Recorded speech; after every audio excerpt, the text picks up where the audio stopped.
Hello and welcome to another manga review. Today we'll be taking a look at Case Closed Volume 49.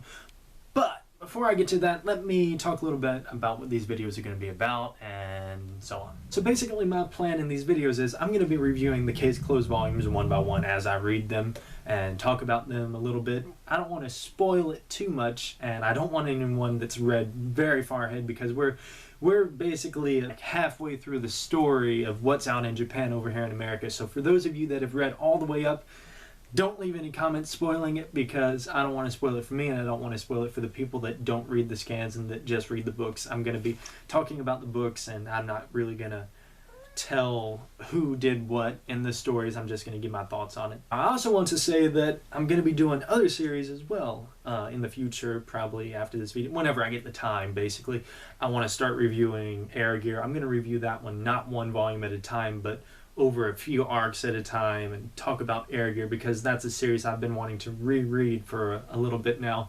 And I may be doing it as well with like One Piece because I really need to read One Piece from the beginning and I can review it better now that I could go back and the initial wow factor is gone, so I can be a little more honest with a review of that. But outside of just the manga I own, I want to start doing chapter reviews. I know I'm going to be doing Bleach. It may not be every week because every week of Bleach is not interesting at all.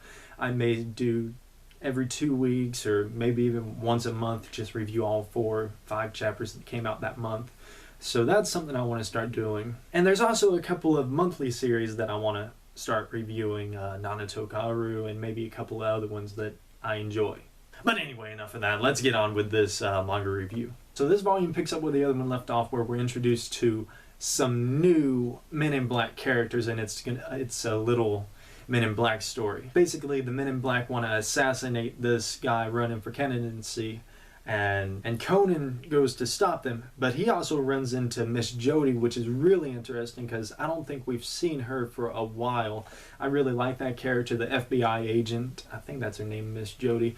You'll have to forgive for those of you that read the scans online because I'm talking with the English names. They changed the names of certain characters in English from their Japanese counterparts, so that might be confusing for some people. But this chapter is really good. I don't want to spoil it too much. It's the first 4 chapters that pick up from the last one. The first 4 chapters of this book contains that story. They end up stopping the Men in Black from doing that, and it's really interesting because they actually kidnap, well, they don't really kidnap, they obtain one of the Men in Black, which is one of the, I don't want to spoil it too much.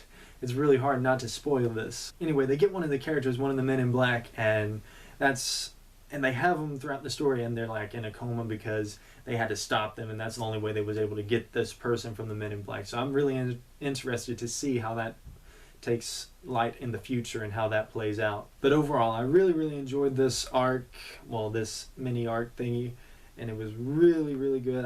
I always enjoy the Men in Black stories. I always enjoy the Men in Black stories, the flashback stories, and the Harley stories, and I just really like all the stories and all of the little things that build up into the main story of the Case Closed story. Anyway, after that we're given a 3-chapter story, I believe, about a missing girl from the school, and it's really interesting because in this volume you're given the Men in Black story and you're given 2 stories that kind of break what most people probably perceive as the foundation of Case Closed stories. They're not all just murder stories where you have to figure out who did it and how it was done. There are some stories where no one dies, and this is one of them. Like, no one dies in this story. It's just, it really drags you on into like, is this girl dead? What happened to her? And it's explained later throughout it. So it was really interesting. Now the final story in this manga volume is really interesting because you know from the beginning who the murderer is. You just don't know how it happened. So throughout the story you're given multiple clues, and it also introduces a new character. It's a new teenager that's going to school with Rachel and stuff, and I don't really know what to think about this character. I don't know if it's like a Men in Black character posing as a teenage student or what's going on with that. But basically a guy comes in to Mr. Moore's office and he wants him to find his girlfriend, fiance, or whatever it was.